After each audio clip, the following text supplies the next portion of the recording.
I think I've shared before, the town where I grew up was located right at the foot of the San Gabriel Mountains in Southern California.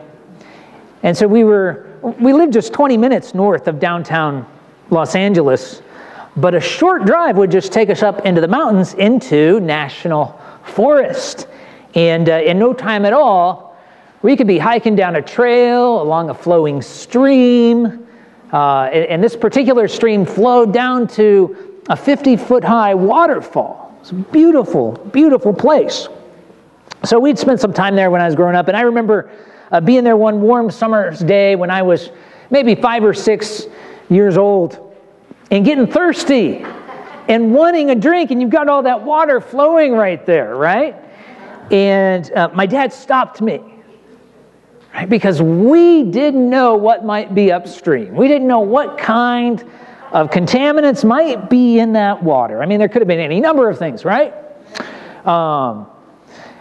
We all have learned, and I think our society keeps learning as a whole, that we have to be careful about contamination, right? We think about it with the water we drink. We think about it in the air that we breathe, the food we eat.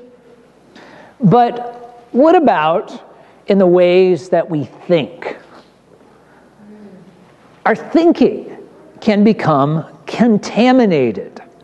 In Romans chapter 12, verse 2, Paul said this. He said, "Do not be conformed to this world, but be transformed by the renewal of your mind, that by testing you may discern what is the will of God, what is good and acceptable and perfect." See, when we talk about the world, in the sense that Paul's speaking of it here, the world system, the culture is maybe a way that we often talk about it today. Our world has ways of thinking that contradict God's revelation, right? Different beliefs, different values. And that worldly wisdom presses in on us. That's the picture here, right? It tries to press us into its mold. And I don't even think we realize the extent to which it seeps in to our minds, into our thoughts, into our beliefs and our values. I think we can assume that we're following God and doing the right thing, but if that flows out of a distorted worldview, we may actually be going the wrong way. It leads us astray. So to truly walk with God, to enjoy His blessings, we have to learn to use discernment. We have to be able to tell truth from error and right from wrong. We need to, that's what Paul's talking about here. We need to test things. Now, the people of Israel in the Old Testament, they struggled to be discerning. And we see that throughout the entire Old Testament, but particularly in the book of Judges. Their understanding of God's truth in the book of Judges seems to go from bad to worse. It's like it keeps going lower and lower. And today we come to what I really think was the lowest, in some ways the lowest point of that, during the time of a judge named Jephthah. Now, we started last week in talking about Jephthah and talked about his call, how he came into that role as judge. But today, there's some really important lessons to be learned from his story, and it's a tragic story. What we see in Jephthah are 4 mistakes, I think, but they teach us to reject the world's wisdom. And so we're going to walk through those 4 different issues this morning as we make our way down through the end of chapter 11 and into chapter 12. And what I want to urge you to do is to consider how the world's wisdom may be contaminating your thinking. Now, it may not be in the same way as this story, right? The world's a little different place than it was 3,000 years ago or so. But the same kind of pressure is there around us, the same kind of influences. So the first issue that we come to as we make our way through this passage is the question of reality. Right? If your eyesight's blurry, if you begin to have a hard time reading letters, you may confuse an F and a P or a C and a D. But when you go to an eye doctor, they can give you a prescription. And they can give you glasses or contacts. They can help you see clearly. But where do we turn when our problem's not with our vision, but with our understanding, our interpretation of what we see and hear, with our worldview?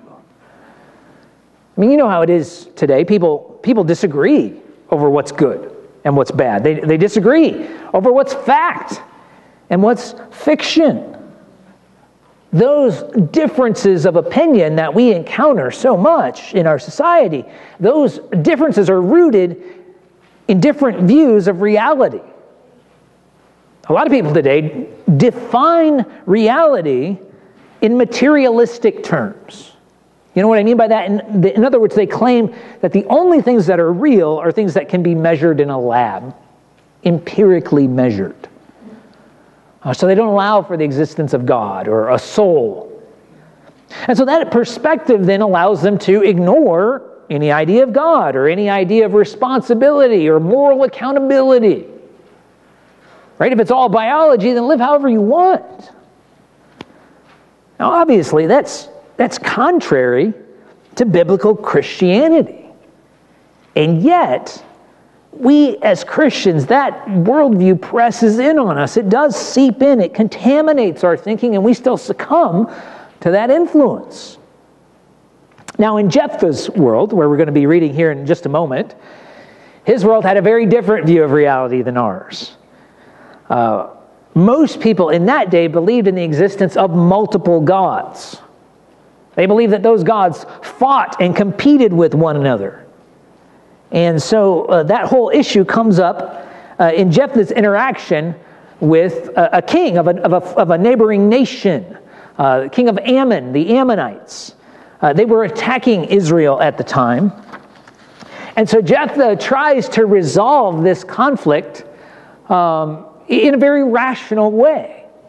But that's a problem because they have different views of the world. Now, before we read the text, you need to know some background that I think will help explain some of what's going on here. It's kind of a longer passage. First of all, at the time that Israel came up from Egypt and entered the land of Canaan, there were various groups of people along the eastern side of the Jordan River and the Dead Sea there.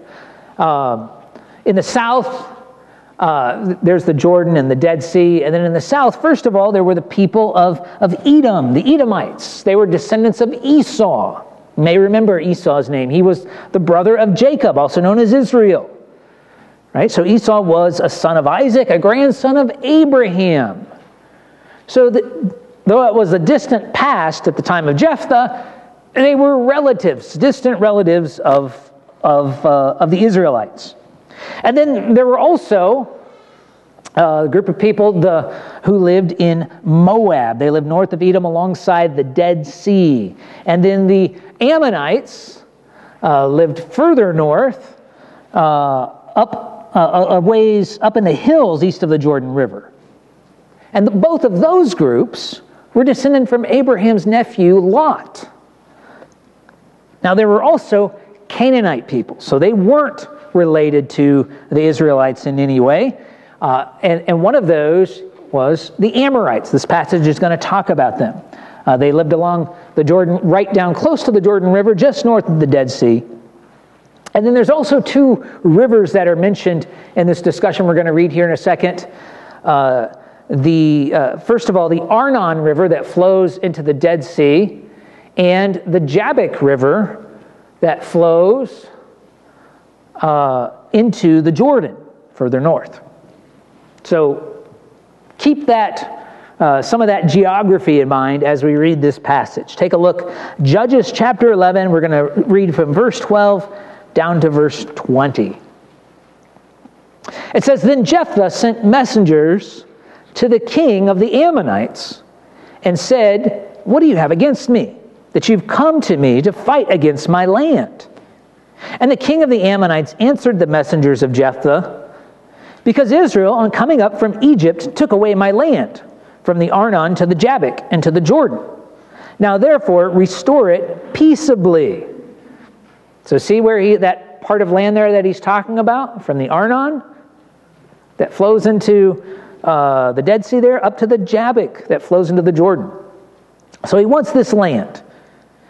And so it says, Jephthah again sent messengers to the king of the Ammonites and said to him, thus says Jephthah, Israel did not take away the land of Moab or the land of the Ammonites, but when they came up from Egypt, Israel went through the wilderness to the Red Sea and came to Kadesh. Israel then sent messengers to the king of Edom, that's down there in the south, saying, please let us pass through your land. But the king of Edom would not listen. And they sent also to the king of Moab, but he would not consent. So Israel remained at Kadesh. Then they journeyed through the wilderness and went around the land of Edom and the land of Moab and arrived on the east side of the land of Moab and camped on the other side of the Arnon. But they did not enter the territory of Moab, for the Arnon was the boundary of Moab. Israel then sent messengers to Sihon, king of the Amorites. Tracking with me here? And Israel said to him, please let us pass through your land to our country. But Sihon did not trust Israel to pass through his territory. So Sihon gathered all his people together and encamped at Jahaz and fought with Israel. So pause for a moment. You catch what's going on here. There's this disagreement between Jephthah and the Ammonites. The Ammonites are saying that this land was theirs and Israel took it. And Jephthah is saying it wasn't your land at all. It belonged to the Amorites, and we conquered them. Okay, so that's the setup. Now, as we keep reading here, like I say, it's kind of a long passage here, Jephthah begins to work theology into this. Here's what he says. Take a look, verse 21. And the Lord, the God of Israel, gave Sihon and all his people into the hand of Israel, and they defeated them. So Israel took possession of all the land of the Amorites who inhabited that country. And they took possession of all the territory of the Amorites from the Arnon to the Jabbok and from the wilderness to the Jordan. So Israel took possession of all the land of the Amorites who inhabited that country, and they took possession of all the territory of the Amorites from the Arnon to the Jabbok and from the wilderness to the Jordan. So then the Lord, the God of Israel, dispossessed the Amorites from before his people Israel. And are you to take possession of them? Now catch this. He says, will you not possess what Chemosh, your God, gives you to possess? And all that the Lord our God has dispossessed before us, we will possess. Now are you any better than Balak, the son of Zippor, king of Moab? Did he ever contend with Israel, or did he ever go to war with them? While Israel lived in Heshbon and its villages, and in Aroer and its villages, and all the cities that are on the banks of the Arnon, 300 years. Why did you not deliver them within that time? I therefore have not sinned against you, and you do me wrong by making war on me. The Lord, the judge, decide this day between the people of Israel and the people of Ammon. But the king of the Ammonites did not listen to the words of Jephthah that he sent to him. So, take a deep breath there after all of that. You see all of that playing out in the land here. Now, they hadn't fought yet, right? This is just this act of diplomacy taking place. And yet, there's a sense, I don't know if you caught it, there's a sense where I think Jephthah had already lost. He was confident in the Lord, that was good, but he also seems to believe in the existence of other gods. He was reasoning with the Ammonites on their terms, rather than talking about the one true God who rules over all things and exercises sovereignty. He spoke of the Lord as if he was just one among many gods. Right? That's a problem. He had a Canaanite view of reality. It wasn't biblical, and he should have known better. Now, back in Deuteronomy, which is before Jephthah's time, it tells us that when Moses spoke about how God led Israel out of Egypt and appeared to them in the wilderness, Moses said, to you it was shown that you might know that the Lord is God. There is no other besides him. Catch that? That cut against the worldview of that day.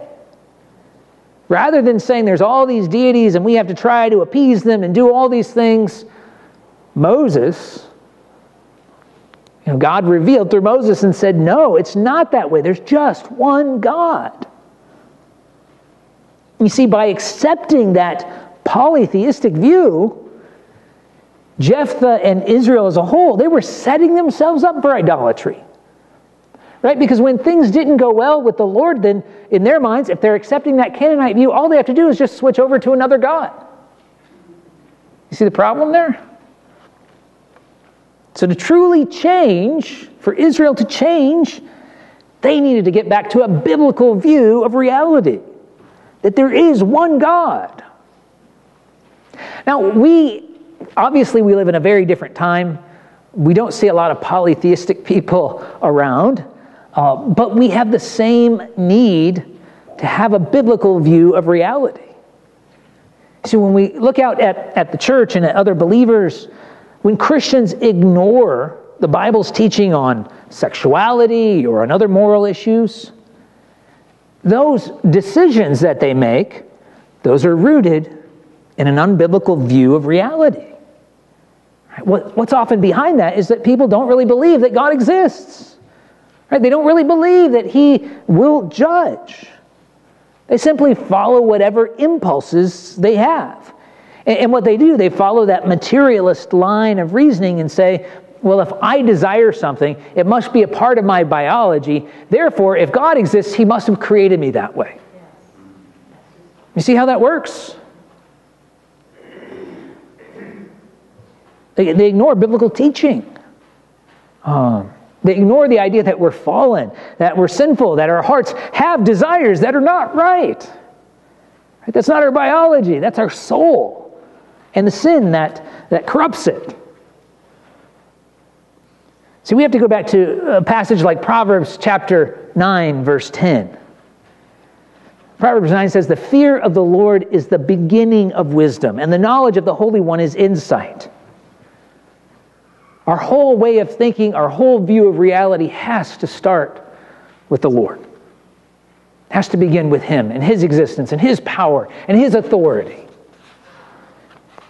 That's the view of reality that we need to have. Now, as we make our way through this passage, we'll deal with smaller chunks. They aren't as long as that one. So moving on to the second issue that comes up, still closely related, it's the issue of God, and specifically God's character. The words, "in God we trust," appear on our coins and our paper currency. Right? And the motto, I think it's a bit ironic, honestly, because you think about it, we have this tendency to actually rely on our money rather than God. And as we do that, we're spending our money and trusting it rather than God. But it says, "in God we trust" on it. Because, we all have that tendency. When we get into difficulty, when we get into trouble, we tend, at least the world's approach, is to look to money as the answer. Money is the solution. We don't bother praying. We just, give money to a doctor or give money to somebody else to fix whatever's wrong. So if we do come to God, then we have this tendency to bring that worldly wisdom to Him. We come to God and we want a good deal. Right? We want to make a trade. We're willing to give God something if He gives us what we want. That's the whole mindset that comes along with that. So the issue is, we really have no idea of the grace of God when we act that way. We need to understand that God is a gracious God. Now, Jephthah, getting back to our passage here, Jephthah should have known about God's grace. Israel existed as a nation because God graciously chose Abraham and gave and promised to give him a land. He didn't deserve that. Israel didn't deserve to be rescued from Egypt. They didn't deserve to receive the land that God was giving them. They deserved to be rejected by God.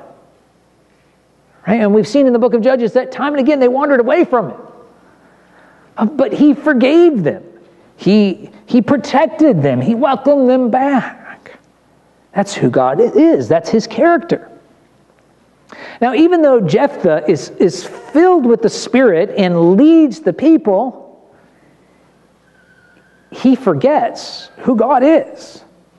He begins to try to cut a deal with God. Take a look at verse 29. Judges 11, 29 through 33, it tells us this.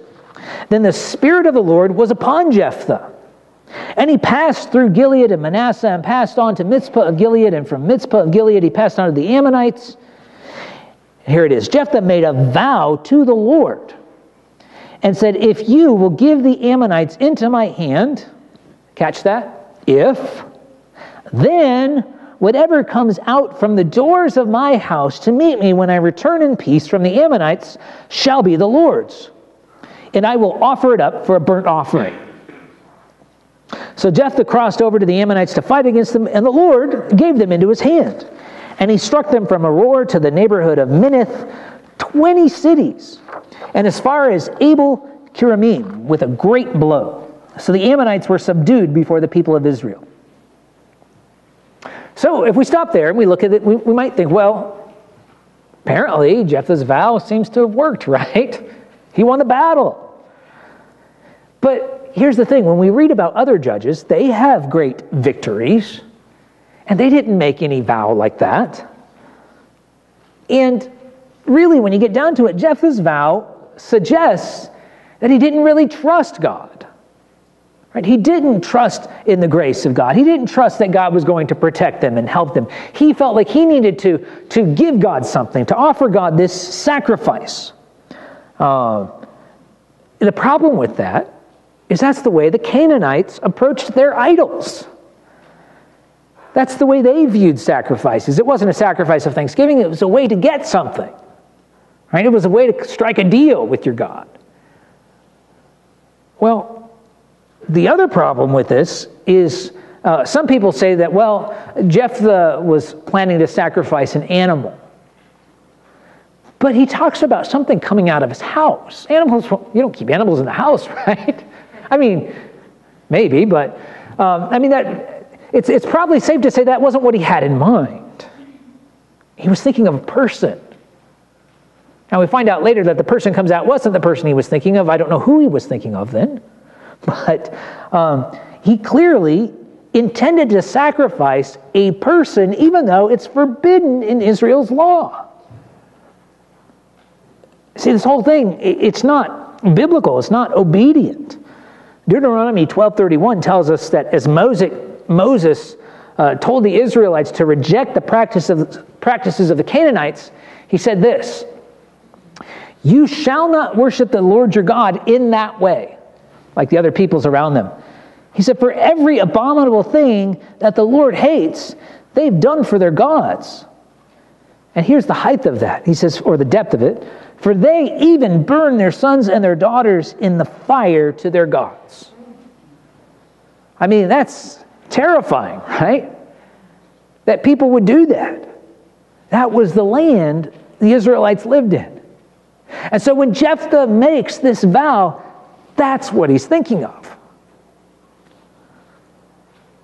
Now, he soon realizes the foolishness of that. Take a look, verses 34 through 40. It's a sad, sad story. It says, then Jephthah came to his home at Mizpah, and behold, his daughter came out to meet him with tambourines and with dances. She was his only child. Besides her, he had neither son nor daughter. And as soon as he saw her, he tore his clothes and said, alas, my daughter, you've brought me very low, and you've become the cause of great trouble to me. For I have opened my mouth to the Lord, and I cannot take back my vow. And she said to him, my father, you've opened your mouth to the Lord. Do to me according to what has gone out of your mouth. Now that the Lord has avenged you on your enemies, on the Ammonites. So she said to her father, let this thing be done for me. Leave me alone 2 months, that I may go up and down on the mountains and weep for my virginity, I and my companions. So he said, go. Then he sent her away for 2 months, and she departed, she and her companions, and wept for her virginity on the mountains. And at the end of the 2 months, she returned to her father, who did with her, turn the page here, who did with her according to the vow that he had made. She had never known a man, and it became a custom in Israel that the daughters of Israel went year by year to lament the daughter of Jephthah the Gileadite 4 days in the year. Wow. Now, some people say, well, with all this focus on virginity, that Jephthah fulfilled his vow by just devoting his daughter to a life of celibacy. That's what was going on here. But I don't think that explains the level of grief and lamentation that's described in the passage. I think we have to say that he put her to death. And you think, how could he do that? How could he go through with that? I mean, he and his daughter, here's the thing, they both feared that God would punish them if he didn't follow through on this. That there would be great repercussions. They never considered the thought that God might forgive them for his stupid vow. They don't even think about that. They don't even hold out any hope in the grace of God here. They just assume that he's going to strike her. He's going to do something terrible. You see, they didn't understand God's character. They had adopted the view that all the Canaanites had of their gods. And they had brought that in and it influenced their view of God. So what about us? What about our view of God? Is it a biblical view? Do we understand God's grace as it's presented in the Scripture? Or is our view of God somehow, has it been contaminated by the way the world thinks? Are we trying to cut a deal with him? Just somewhere in our mind, do we think that way? Do we think that I can earn God's acceptance by coming to church or by giving money or something like that? I mean, that's a worldly view, right? That doesn't understand the grace of God. Hebrews 4:16 says, "Let us then with confidence draw near to the throne of grace, that we may receive mercy and find grace to help in time of need." We believe that God is a loving and a caring God, that he wants to forgive. He wants to be reconciled with us. He wants us to come to him and cast ourselves upon his mercy. And whatever dumb vows or choices we've made, he's willing to forgive. We can't give in to that worldly way of viewing God. We need to follow his word and see that he's gracious and kind and loving. The next issue that comes out in the passage, and we'll move through these next two quickly. The third issue is conflict. Teddy Roosevelt's known for that saying, speak softly and what? Carry a big stick. Right? That's the world's way of dealing with conflict. It's by force, having a big stick. Jesus took a different approach, didn't he? In the Sermon on the Mount, Matthew chapter 5, verses 38 through 39, Jesus says, "You've heard that it was said, an eye for an eye and a tooth for a tooth. But I say to you, do not resist the one who is evil. But if anyone slaps you on the right cheek, turn to him the other also."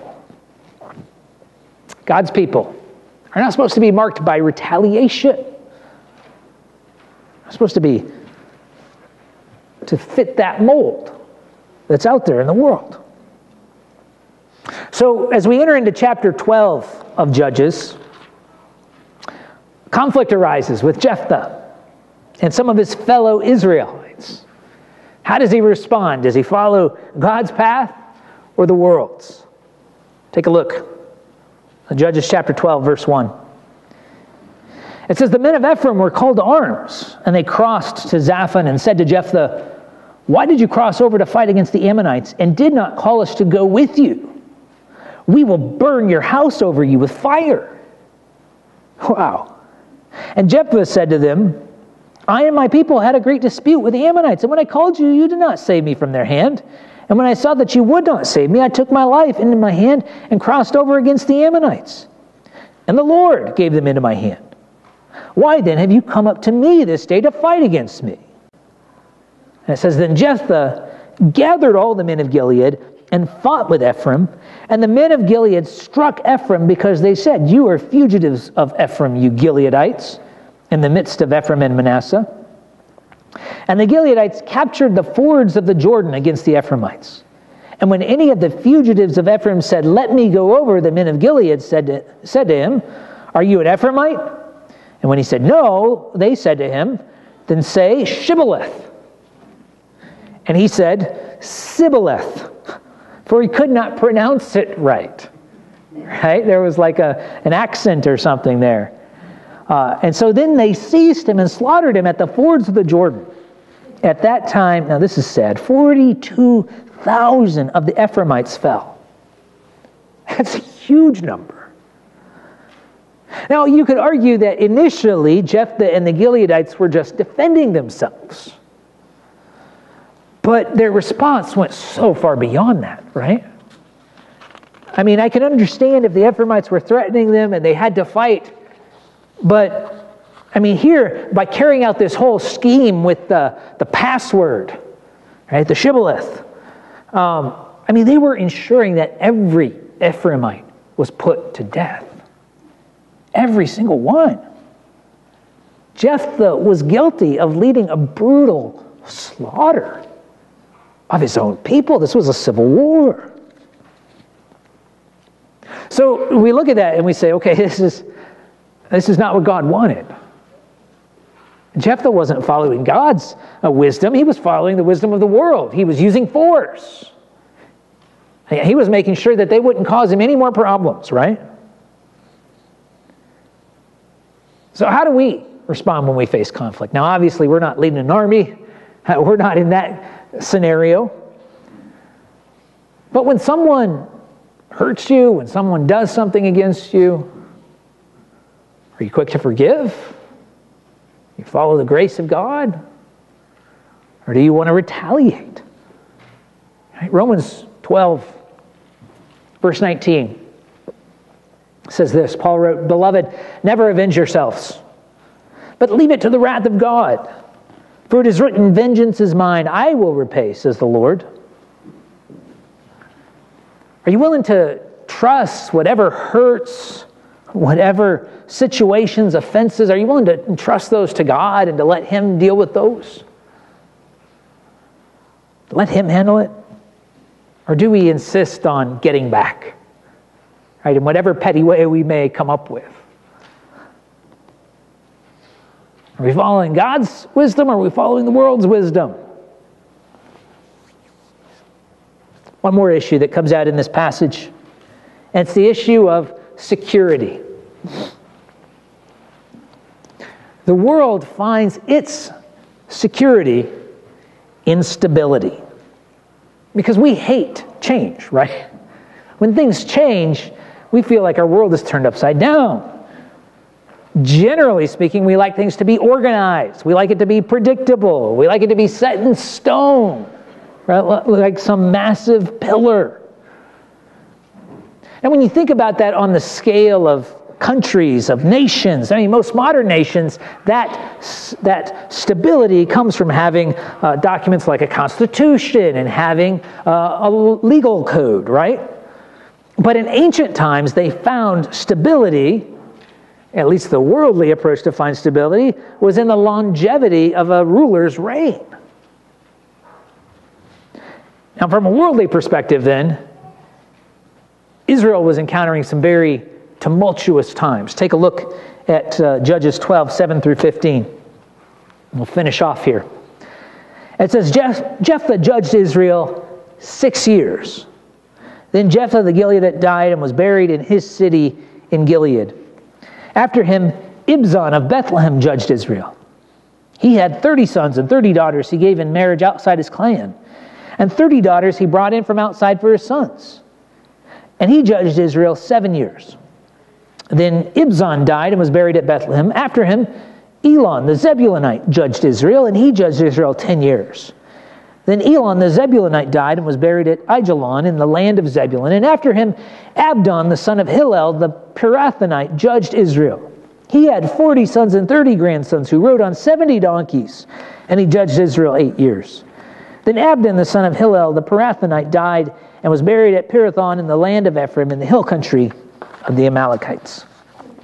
You're like, wow, what's all that? Do I need to remember all those names? No, but I think the thing that stands out here, as we go through Judges, the previous judges, their leadership results in stability and peace for Israel for a much longer periods of time than what we just read there. That's the key here. Under Othniel, remember Othniel? He was the first judge we talked about. The land had rest for 40 years. Ehud, the next judge, it resulted in a period of peace that lasted 80 years. And then Deborah and Barak came along, and it resulted in 40 years of peace. And even Gideon, the same, 40 years. But when we get to Jephthah, that's all beginning to change. Right? He and these judges who followed after him, it's a relatively short period of time. And when the text mentions that all of that about how many sons they had and all of that, you know what was going on there?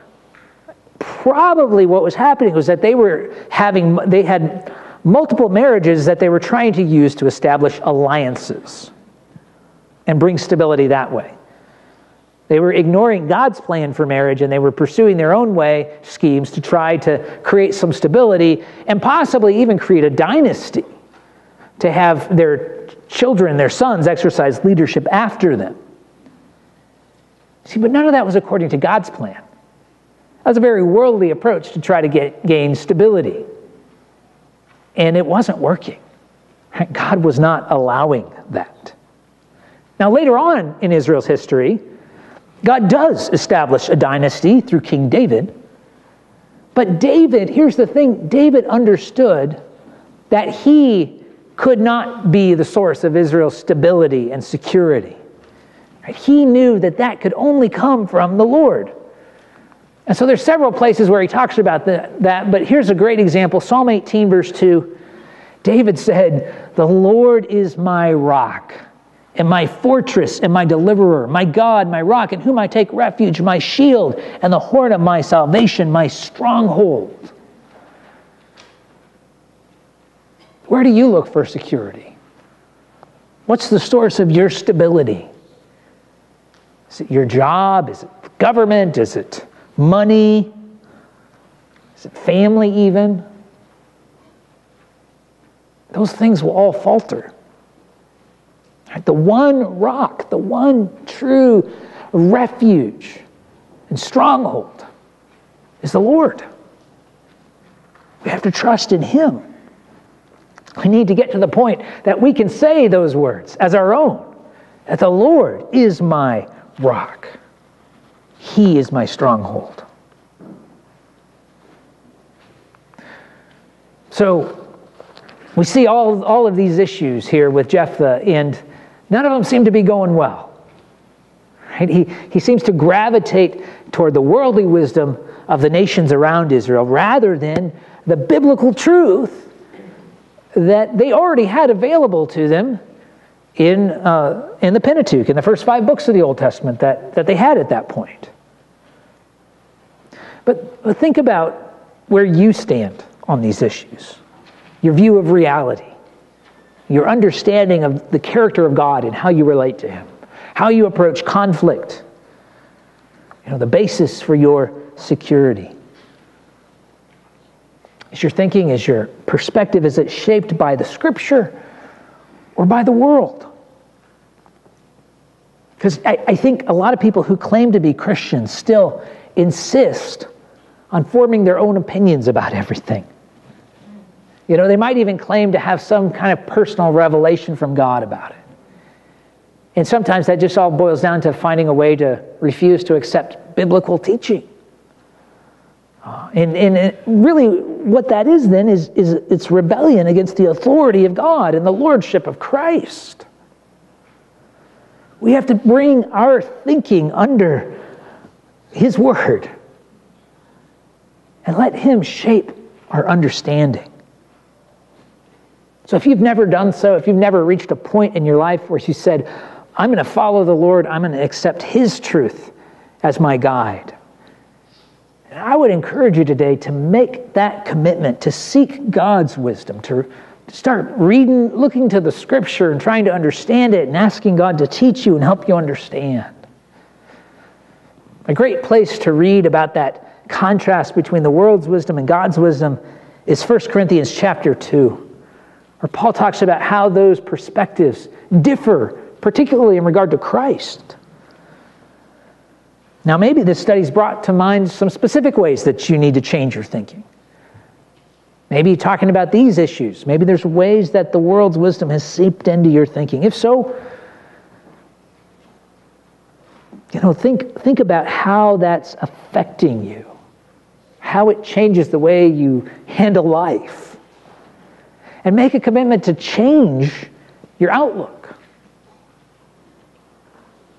Going back to where we started this morning, I think we'd all benefit from committing Romans 12:2 to memory. Do not be conformed to this world, but be transformed by the renewal of your mind, that by testing you may discern what is the will of God, what is good and acceptable and perfect. May God renew our minds so that we discern His will.